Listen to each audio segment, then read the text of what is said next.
Boa noite, gente. Tenho aqui o professor Douglas, né? Tomara que todos estejam bem, na medida do possível. E eu estou aqui para falar um pouquinho com vocês sobre a questão do Enem, certo? A primeira prova do Enem, que vai abordar a questão de linguagem e tecnologia, vai abordar as humanas, nesse dia 17, no domingo, tá bom? Não esqueçam, né?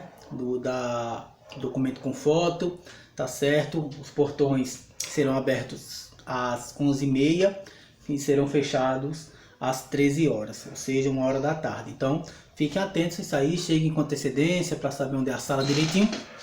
É muito importante para que vocês não se percam em relação a isso.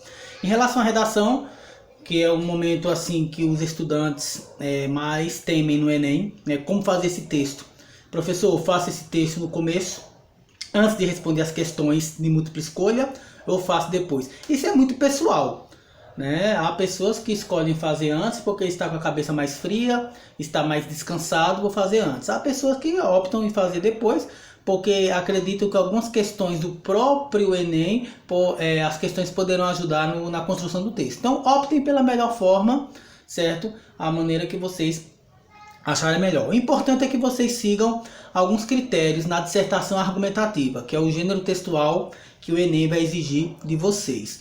Primeiro passo: introdução, desenvolvimento e conclusão. Eu aconselho produzir a redação, produzir a dissertação argumentativa com 4 parágrafos. Isso é um conselho meu, não é uma receita. Pode fazer com 3, professor, parágrafos? Pode. Pode fazer com 5, professor? Pode. Certo? Eu aconselho com 4. 1 parágrafo para a introdução, 2 parágrafos para o desenvolvimento e 1 parágrafo para a conclusão, que é o final do texto, que é o último parágrafo. Então, fechando assim, 4 parágrafos, tá certo?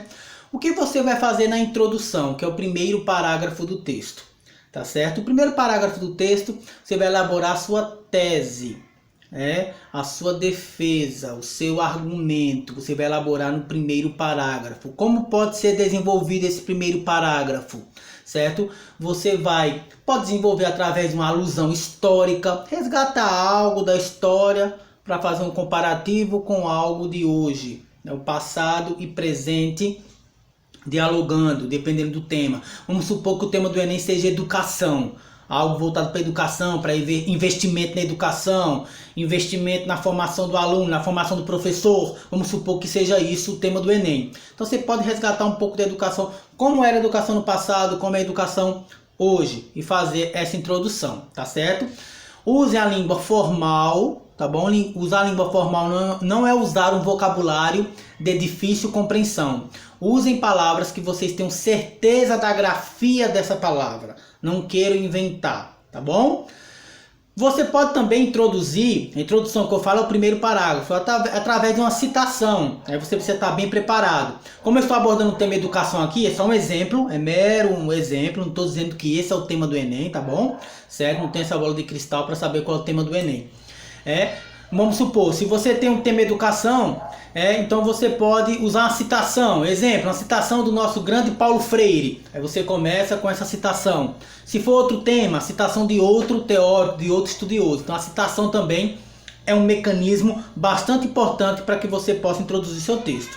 Depois da introdução, que gira em torno de 6, 7 linhas, o Enem, a partir de 8 linhas, ele já considera texto. Tá bom? Mas um texto de 8 linhas é muito curto. Então, claro que você não vai fazer um texto de 8 linhas. Você pode fazer até 30 linhas também. Aí vem o desenvolvimento. No desenvolvimento, você vai o quê? Você vai colocar as suas ideias, realmente, os seus argumentos, a sua defesa.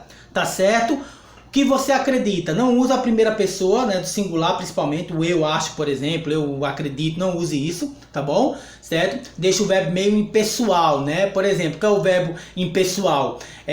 Vou dar um exemplo aqui.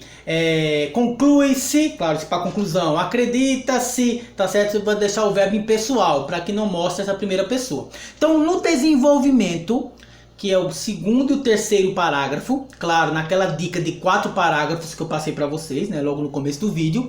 No desenvolvimento vocês vão trabalhar com comparações, argumento de prova concreta, que é um argumento de um especialista da área, tá certo? Com citação também você pode trabalhar, com causa e consequência. É muito interessante apresentar a causa e depois a consequência que isso pode trazer. Então você vai apresentar isso no seu desenvolvimento, tá certo? Isso é bastante importante. E claro, usando sempre aquele recurso coerência e coesão.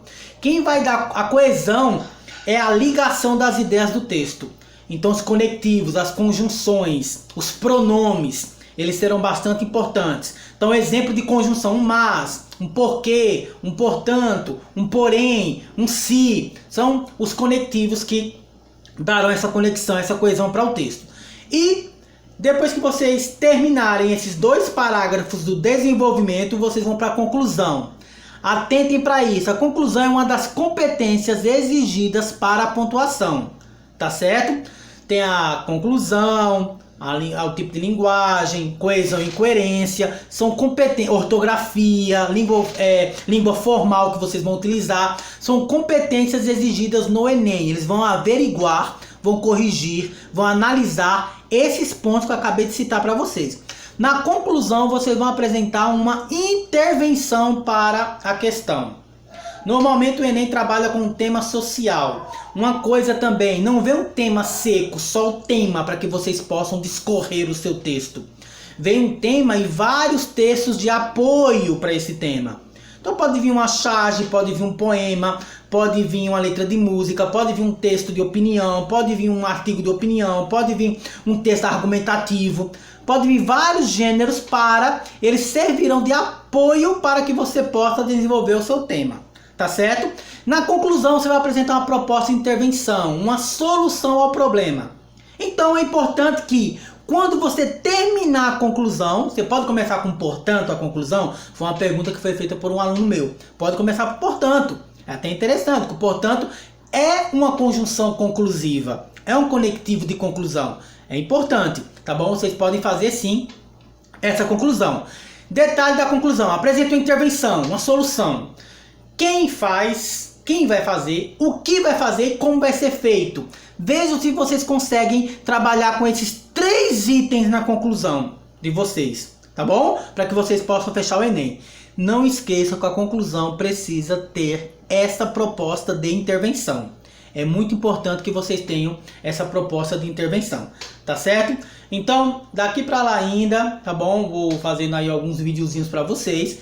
Esse vídeo eu foquei na redação, eu foquei na dissertação argumentativa, tá bom? Então vão com tranquilidade, levem a caneta preta, né? Fiquem de olho no cartão resposta, tá certo? Para assinalar tudo direitinho. Leiam com atenção a questão, tá certo? A prova de língua portuguesa é uma prova, a prova de linguagem, vamos dizer assim, linguagem, códigos e tecnologias, é uma prova de compreensão. Você vai compreender gráficos na parte, vai compreender tabelas, já está até colocando um pouco da matemática também, de física. Então é uma prova muito de compreensão. A parte de literatura, por exemplo, vai trabalhar os textos literários. Então é importante que vocês conheçam as características das principais escolas literárias. Não vai decorar nome de escritor, quando ele nasceu, não vai decorar isso. Você vai usar as características das escolas literárias para poder compreender melhor o texto. Tá certo? Para poder compreender esse texto literário. Então é importante que você conheça o autor justamente para ajudar nessa compreensão.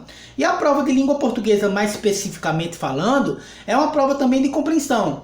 Então, conectivos, a parte de concordância, de variedades linguísticas também são bastante importantes, essas partes na prova do Enem. Então, boa prova para vocês, tá certo? Então, qualquer coisa, alunos aí do Estelita, estou à disposição, né, no WhatsApp, podem fazer perguntas aí, que até domingo aí estou aqui à disposição de vocês. Tomara que esse vídeo, né, tenha servido para orientá-los, né, um pouco sobre essa prova. Confio em vocês e dará tudo certo. Valeu e até a próxima.